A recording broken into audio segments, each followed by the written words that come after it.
PEGI 18. I'm in a dungeon. I can't see very well. Let's keep moving. Things are jumping out, big spells, fighting evil creatures, killing people. Things are appearing and doing headshots. Things are rising from the dead, and you are into it.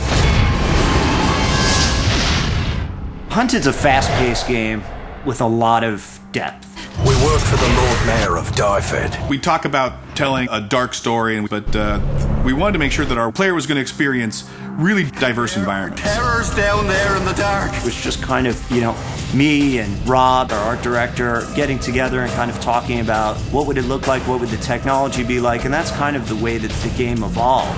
When we first started working on the project, it was important to come up with a style that wasn't as clean as classic high fantasy games can be.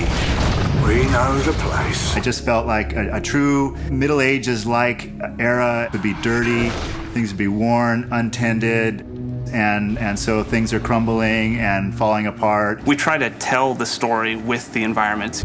The wear and tear, the grime we put on it, we try to give that sense of history. You come into an area with ancient ruins of some civilization that used to live in an area, but it's about giving the world this richness and this life that is larger than the span of the game story we're telling. There are different engines that people use for different things in the gaming business. In this particular case, we use the Unreal Engine.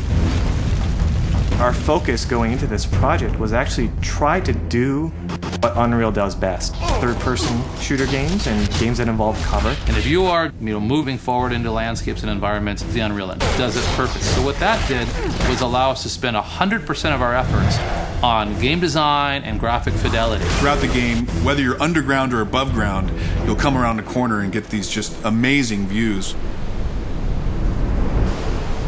We want to have a heavy element of verticality in our levels.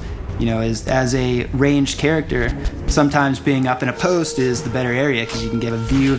As more of a melee character, you can sit there and protect that area. Use a little help here. Well, this is one of the final areas. When we first started, we talked about doing a tower and doing something big, but it's been done so many times, and we thought, let's do a giant pit instead.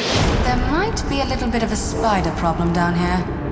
These big pieces of basalt rock, they actually were modeled out in 3D first, so it really has a very sculpted feel. I want them to feel like they're stepping on hard ground and they're climbing up solid stairs and interacting with every facet of the geometry that's on the ground. We need to be at the Fountain of Alicia by morning. It's not so typical in a console game to be able to create your own world. But I can't thank you enough. What happens if I could build my own dungeons? And that was the founding principles of Crucible.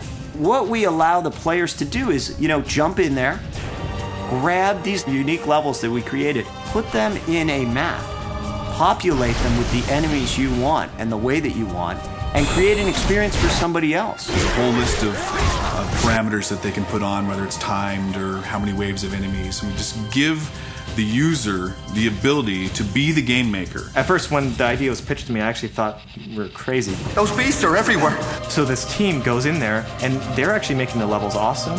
What we ended up designing was actually a very cool system. When users fire it up for the first time, they're not going to be intimidated, and it's very straightforward to use. The spark for Hunted comes from a lifetime of making and playing fantasy games. We have this tremendous love for the richness to the world. Every rock, every bit of dirt, every tile of broken pottery, every wall, every bird. It's immersing yourself in this world and this experience, the emotional attachment to the world. It's a roller coaster.